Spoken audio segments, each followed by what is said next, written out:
It's time to take a new approach to finding true fulfillment in your career, health, and state of mind through insightful conversations with those who have found their professional and personal passions while achieving balance. Whether it's entrepreneurs, athletes, or healthcare professionals, we bring you real people, real growth right here on the Boost Podcast. Now, here's your host, Elena Lipson. Hey Boost Squad, and welcome to episode 16. Elena Lipson here, and I am so excited to introduce today's featured guest, Justin Lee. Justin, are you ready to join the Boost Squad? Ready as I'll ever be. Great. So before we dive into today's episode, I want to give a shout out to our sponsor, Mosaic Growth Partners. Mosaic Growth Partners provides growth strategy consulting to entrepreneurs and organizations in the healthcare and older adult baby boomer market. They can help you bring a new product or service to market, identify and engage new customers and partners, or grow your market share. They also provide coaching and training. For more information, go to mosaicgrowth.com. That's mosaicgrowth.com. Now back to today's featured guest. So Justin is a friend of mine from high school, and we recently reconnected, and I was just blown away by everything he's been doing over the last 15 years. Right now, he has several ventures going in the marijuana industry, the largest of which is Cannabis Cups, which is a dispensary that has multiple retail operations in Portland and Southern Oregon, as well as Madrone Farms, which is a 100-acre vineyard, ranch, and farm. He is also the co-founder of the Honey Cellar in Boulder, Colorado, which sells concentrates for their hash oil. And one of his proudest ventures right now is Restock, where his company collects and recycles the waste and plant byproduct. But this really isn't just a business for Justin. It's also personal. So Justin played professional soccer in Brazil after high school before he played on the D1 team at UMBC. And he was also a professional grappler, which, if you don't know, it's a type of hand-to-hand combat in mixed martial arts. And while he was there, he participated in the North American Grappling Association World Championships. So along the way, he's unfortunately endured multiple back surgeries, and chronic pain has become a very real part of his life. And he really credits cannabis with saving his life and allowing him to be a productive member of society. And this desire to help others with pain drives a whole lot of his work. Right now, he's working with a handful of former NFL players to tackle the issue of CTA in players as a direct result of years of concussions. So Justin's path to his career is really interesting. His first real job was an economist with the American Chamber of Commerce in Peru. And from there, he went to go work for the World Bank before he realized he really wasn't meant to sit behind a desk. He then went to work for a national home builder where he caught the entrepreneurial bug. And after that, he purchased Digipath and reverse merged it into Digipath Inc., transforming it into a cannabis lab testing firm, and he took it public and raised $8.2 million for it. But due to regulations that prohibited him from owning production facilities and testing facilities, he exited the company in June 2015. Right now, Justin lives in Denver with his wife and his 20-month-old daughter, Mackenzie, and I've got to say she is just absolutely adorable. But Justin, we have so much we want to get into with you today, so let's just jump right in. Tell us, what are the 3 things that we should know about being a grower and a dispensary owner? Yeah, I'd say thank you for that intro. It was very nice. The first, I'd say on the list of 3 things to really pay attention to or know that I think stand out the most if I were an outsider of this industry, I'd say one, which everybody knows, it's federally illegal, but what does that really mean? It means high risk, but it also means high reward. It's one of the most challenging businesses by far in the United States. You're under a microscope. You're incredibly scrutinized. I can't use traditional banking like everybody. I get kicked out of a bank every 6 months. The IRS, tax code 280E is a very real thing when you manufacture and have a dispensary. I don't have tax write-offs there. So margins are quite different, and I'm constantly looking for creative outlets there. 2, it's not all glamour. It doesn't, money doesn't grow on trees, pun intended. It's very difficult. This is a variable business. It's farming. It's indoor farming. It's outdoor farming. It's greenhouse farming. Those are all 3 incredibly different methods and mediums to grow. It is very hard. It takes an army, and you're constantly bullied, probably more so than most businesses. I think alcohol and tobacco and pharmaceuticals are probably, close seconds. I'd say 3, it is a gold rush. That's what you're kind of seeing in, they're calling it the green rush, obviously. That's what you're seeing every day in the news and the media. Colorado, I think, has had a bit of a correction in the market recently, but it very much is a rush. Almost any vertical you want to tackle in this industry, you could, and, with hard work and half a brain, you could be successful, in my opinion. Well, I don't think you're giving yourself enough credit. It sounds like it takes a full brain to to do all this with all the challenges that you have. But so when you got into this, did you get into it because you saw it as a gold rush? Or do you have any idea that it was going to be this hard? I love that question because I had no clue. I've always been an athlete, always been competitive. I think I've always been an entrepreneur one way or the other, just throughout life, everything. I've always approached everything with that mindset, a very competitive kind of athletic, spirit, I guess.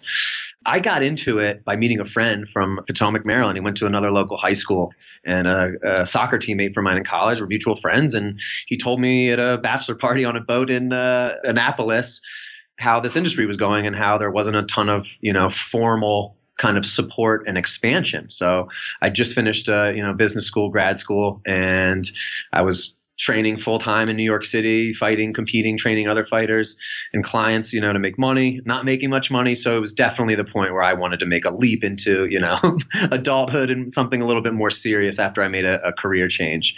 So I didn't know a lot about the industry. I didn't know a lot about cannabis. Have I seen it? Have I used it before throughout life like anybody else who's gone to college in America, of course, but never at the scientific or the medicinal level that I'm doing it at now. So knowing how difficult it is it something that you would recommend for people to get into? I know personally, when I try a new venture, usually I have no idea how hard it's going to be. And if I had known, not sure I would have gone down that road. And so I'd just love to get your take there.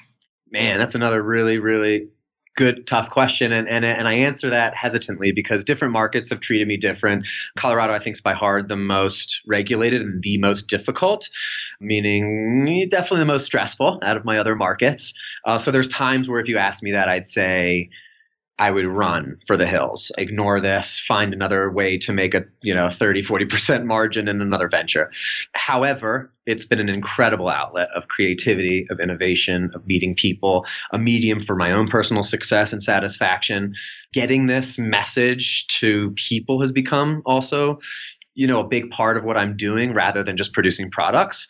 So yeah, having said that, I think that's there's a dichotomy to answer that question. It's Tale of Two Cities, the best of times and the worst of times. Yes, I think a lot of us can relate to that. So this is an industry that is changing rapidly. So when you look at the cannabis industry, what do you see now and in the future? I get this a lot whenever I meet with investors, right? They always want your take on it and your philosophy because that philosophy can carry so much over into how you conduct business, how you conduct yourself, what your business model even is and what the focus is, right? There's so many ways to tackle even just one product. I think we've seen that in alcohol and all sorts of other brands and products. I think the future of this business right now, it is a gold rush. So you have a lot of people all going the same direction, something I would call a race to the bottom. I very much think the market in Colorado is that right now. I would not recommend starting in this. It's not nascent here anymore. It is mature. Prices have fallen. And that was kind of my point earlier about, it's not all glamour. Money doesn't grow on trees. Now there's no slack in the market to make mistakes for people that don't know what they're doing. So people like us and our team that actually, we can conquer a large scale grow. It's very hard to do. It takes an army, like I said. I'm seeing a lot of people go out of business right now in Colorado. And I'm looking at other brand new markets and I'm seeing the same mistakes made by other groups. And I'm watching the same movie play out. So I trust in me and my team's outlook in the future, and that outlook and what I think it is. It's all going to the West Coast. It is less humid. We're talking about a farming where you have to control your environment. It's all about microclimates and controlling your environment. That's how you don't have pathogens and pesticides, and that's how you have really clean medicine, and that's how you have a successful, good yielding grow, right? If you were to tell me just to go set up a greenhouse grow or what have you in Florida or DC or Maryland, where we're from, where it's a swamp, I do not miss that humidity, by the way. My overhead cost 60% plus is electricity. So if I'm adding dehumidifiers to a gigantic grow operation, what does my cost go to now? So that's just one small example of what I would say is one little thing of why I think the West wins. Pacific Northwest, it's where we saw paper mills. If you look historically through other businesses, you kind of see those trends, which is sort of why we chose out there. LA, California's always kind of been the cannabis, capital of the world almost. So yeah, we're kind of making our move that way, seeing that the future of manufacturing, large scale production is going to be there. Hopefully one day when it's federally legal, transporting across state lines is no longer illegal. So you could order a manufactured good from Oregon and sell it in Maryland, for example. That's where I see the future going. That's really insightful. So it sounds like there's huge barriers to entry in this industry. And I don't know a lot about the industry in general. I don't know if the rest of us do, but could you tell us like how many big players are there in this space? Because I don't have a sense of like who you're competing against. Are you competing against other big organizations like yourself or a bunch of mom and pop dispensaries and retailers and growers? A whole litany. So all of the above. I consider my group to be one of the largest growers in the country, with considering how much cannabis space we have and stuff. And then I compare ourselves to a company called Tweed, for example, in Canada, who grows with a company we work with as well called DNA Genetics out of California, best-in-class companies and genetics. They grow on behalf of Tweed, who is also a publicly traded company in Canada, and they have 1 million indoor square footage of grow space. I have 15,000 square feet here in Boulder that legally I'm not allowed to exceed. A lot of places have rules of canopy, so I can't go over an acre in Oregon. California's future rules, I believe, is 4 acres. So it depends on your market. It depends what we're talking about. If I'm competing on a product level, big time. I'm talking about national level, right? That's my competition. Who's doing what in Cali, here, and everywhere else in Vegas. If I'm talking about my dispensary, hyper localized, Boulder only, 20 square miles. Farming, growing, laboratories, these are all different verticals and facets of the business. So all of them have different levels of competition. And then, of course, if we're talking about the big players, quote unquote, like we're talking about, Digipath would have been one of those, right? You're talking about multi-millions of dollars to raise, valuations in the tens of millions of dollars. But that raises a whole different question about, I can't trade on the NASDAQ or any of those more traditional respected, markets. I'm on the pink sheets, because I'm federally illegal still. So I can only trade in one place, and pink sheets traditionally have a pretty bad reputation, even though that we operated extremely above board and clean. Great. That's really good background. So it sounds like you have a lot of challenges making your success really difficult, but you've been able to be successful. So can you give us 3 tactics for how you've grown your business? Yes. I think that marketing and branding, like I talked about before, is illegal here. It's not compliant. People get fined for things all the time. What that means is I can't put a coupon in a local magazine or a newspaper. I can't tell people on social media to come into my store in exchange for a 15% discount. A lot of rules are changing because I think Colorado's starting to see the rest of the country open up. And this is totally my opinion. If they don't change the rules and become a little more slack, they're going to lose a lot of their tax revenue from cannabis because everybody's going to start traveling to Vegas and California. So my theory is that Colorado is now changing a lot of their laws. For example, they're allowing 24-hour permits and smoking clubs. So you can't sell on premises, but you can absolutely bring your product into this place. You have to be 21 and over. So it's a lot of the rules are just like a bar. But that you're starting to see these changes and this evolution, particularly in Colorado and in general, to open up a little bit more. So really thinking outside of the box, getting creative.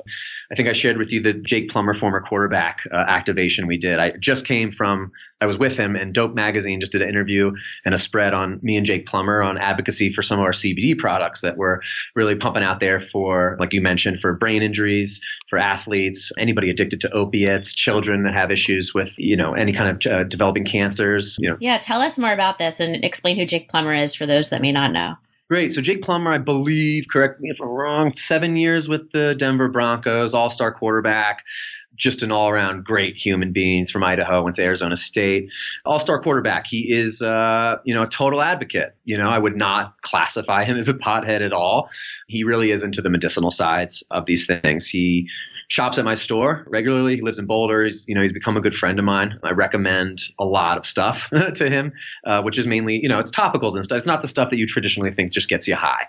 And that's where we really, I think, formulated this friendship, because I work and grow a strain called Remedy. It's won a Cannabis Cup multiple times. It's one of the highest CBD, potent, rich strains, which means doesn't get you psychoactively high. This is truly medicinal. This is what you would have for aches and pains, for sleep at night, for anxiety, what they use for people with PTSD, people with these post-concussion disorders and stuff like that, these guys from the NFL, fighters, etc. So the cause is awesome. It really helps. Just because there's no United States federal research. This research has been done all over the place in Israel and everywhere else. So our advocacy and our cause here is really getting the message out and telling people, man, this is not just a drug that gets you. I'll admit there is a huge recreational population here. Obviously, I'd be lying if there weren't. But interestingly enough, and I find it kind of ironic and funny even, I went from an all medical shop 2 years ago and switched to all recreational, mainly a business decision, right? Revenue. More population, more people under 21 and over are just going to shop with you, more money, right? What I'm finding now is all of my innovation and all my product and all my R&D is going back to medical. I'm coming out with these pain patches right now. I'm calling them pain away fascia strips. I'm a former athlete. That's a lot of my network.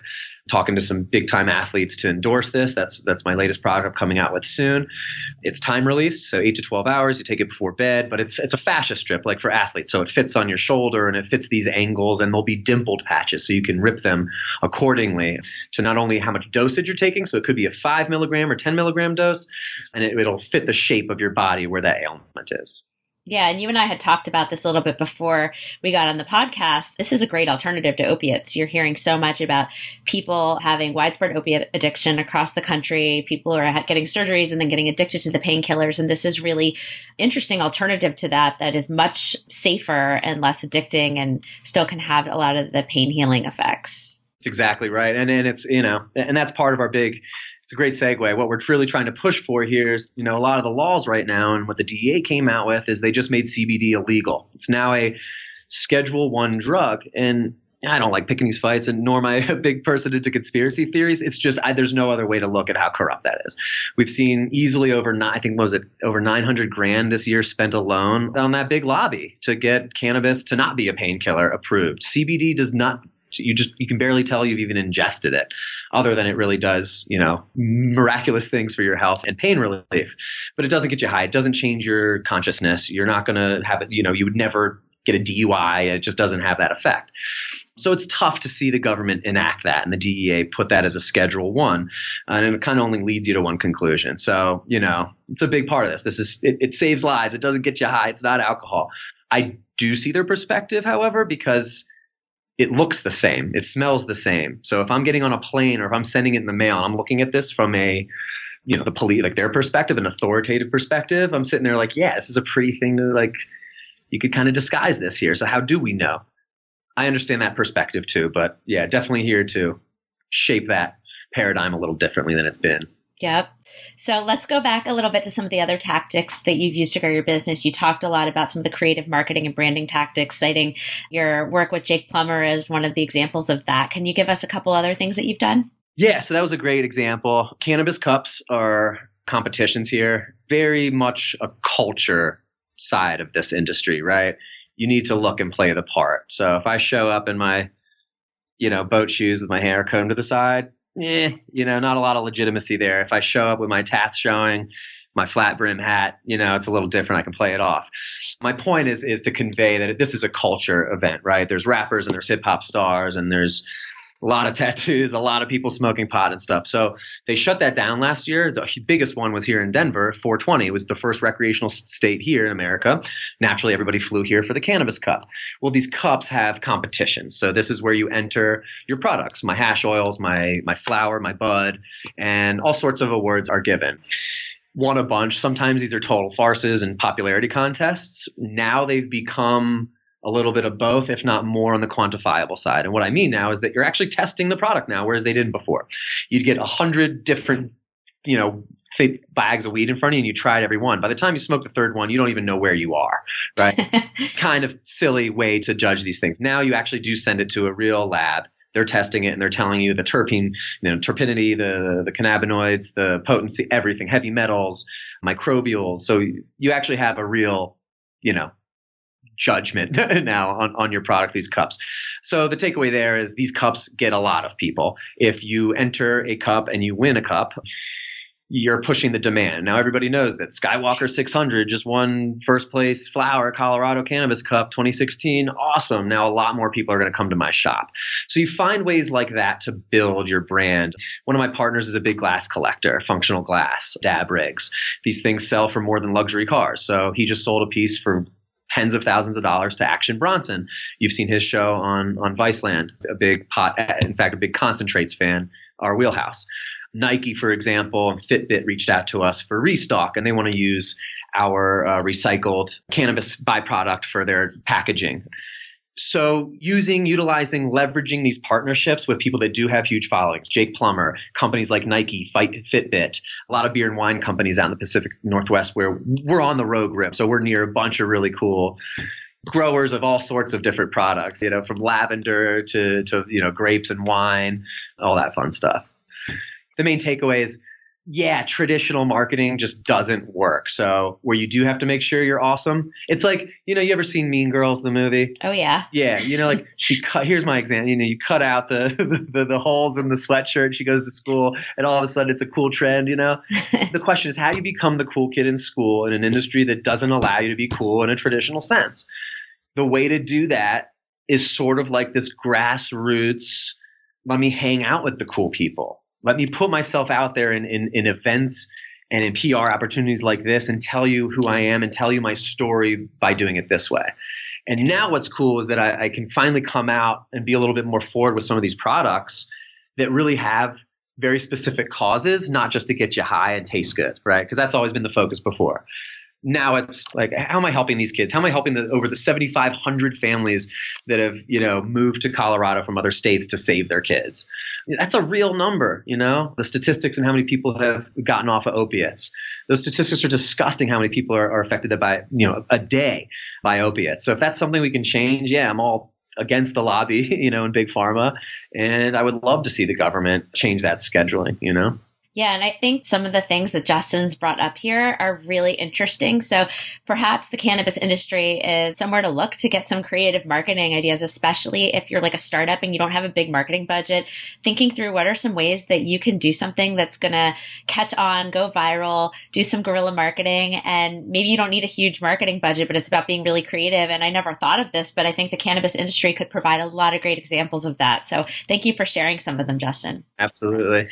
So you talked about a lot of things that you have done, a lot of innovative things that have led to your progress, but this sounds like it's been such a hard industry to be in. Can you tell us about a time when you stagnated or stopped making progress, whether it be, in the cannabis industry or in some of your ventures or experiences before that? Yeah. Ooh, great question. And an easy one to focus on, actually, sadly. So in Boulder, again, one of the most, first of all, not only is Colorado one of the most strict states in the country, Boulder is known and by far the strictest, most difficult to work in, period. So I've chosen the hardest place in America to effectively run this business.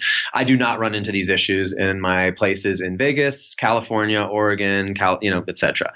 So this is a tough place. Having said that, however, you do have kind of a monopoly benefit situation. There are so fewer stores in Boulder, Colorado right now because of that fact. One, a lot of people just don't want to put up with this. And, I'm getting there quickly. Might have to find a new hire soon. But I get it. It's really tough. It's I can conduct business 6-7 days a week in my other markets, whereas in Boulder, I'm conducting 3 to 4 because a lot of my time is spent on compliance issues, legal, reporting, monitoring, training, all that kind of stuff. So definitely got something I didn't expect also. That was my point before. It's not all fun and games. It's not glamour. It's like, man, you're under the microscope. And what that means is somebody constantly poking at you. It feels like you're walking around with, a gun to your head all day. So it is tough. It is difficult. Oh, so kind of how do you overcome those roadblocks when they happen and continue to make progress in spite of it? Got it. So Boulder, I raised, a bunch of money. I invested $500,000 when I first got to Colorado into this business. It got shut down less than 2 months later by Boulder for a silly reason, lost all my money. And then for the next 2 years, pretty much fought to buy this business back. Yeah. So zoning took 6 months. So there's just so many issues, all out of my control. So as you can imagine, investors were upset. I was getting yelled at every day by them. I'm going crazy, spiraling out of control. It was a very, very difficult time. In retrospect and looking back, I went from a minority ownership position to a majority owner position. I just raised and sold a portion of my company. That makes me very happy. And that amount goes into some CapEx to now expand. So now we're growing quite a bit in Colorado and Vegas and California is our next move. 2 years is a tough wall to hit. Most people would quit, walk away, and take the loss because it does become an opportunity cost. If you look at it without any emotion at all, it is a mathematical opportunity cost. I stuck it out. I fought for it. I'm here. I don't regret it now. If you asked me that 6-7 months ago, I might have said differently. My takeaway from that is business and entrepreneurism is oftentimes irrational, right? Walking in every day and getting punched in the stomach proverbially is very difficult to continue to do and sustain. However, I do feel and believe that's a common theme amongst a lot of CEOs and entrepreneurs, that when you do stick it out and you do have that commitment to your belief and your vision, oftentimes you can figure it out and come out ahead. Yeah, that's a great point. I mean, for a lot of people that are super passionate about their business, there's a lot of emotion involved. So it's not just about looking at profit and loss and balance sheets. Like, you have a real conviction in what you're doing, and that's what can make a business so successful. It's also what can keep you staying in a business longer than you should, but you don't really know how that's going to turn out until you kind of come out on the other side. So It's worked out well for you, Justin, and I'm sure it'll continue to. So it sounds like you have so many balls in the air. You're running all these different ventures. You have a young daughter. So what do you do to take time for yourself? So I do, I still love, I'm very passionate about the sport I've chosen, Brazilian Jiu-Jitsu and grappling. I go to a mixed martial arts gym in Denver, Easton's MMA. He comes from comes from the same school background where I trained in New York City with Renzo Gracie, very popular school and a very respected guy. So I've just got a great group of guys out here. The camaraderie is amazing. I train there a lot. I stopped getting in the ring and getting kicked and punched. I think I'm a little too old for that. And like you said, I have a daughter now to consider. So I stick to the grappling and the jiu-jitsu, and I absolutely love it. And it's a great stress reliever and balance. Great. So you gave us a lot of interesting insights today, but let's go ahead and close with a parting piece of guidance for us.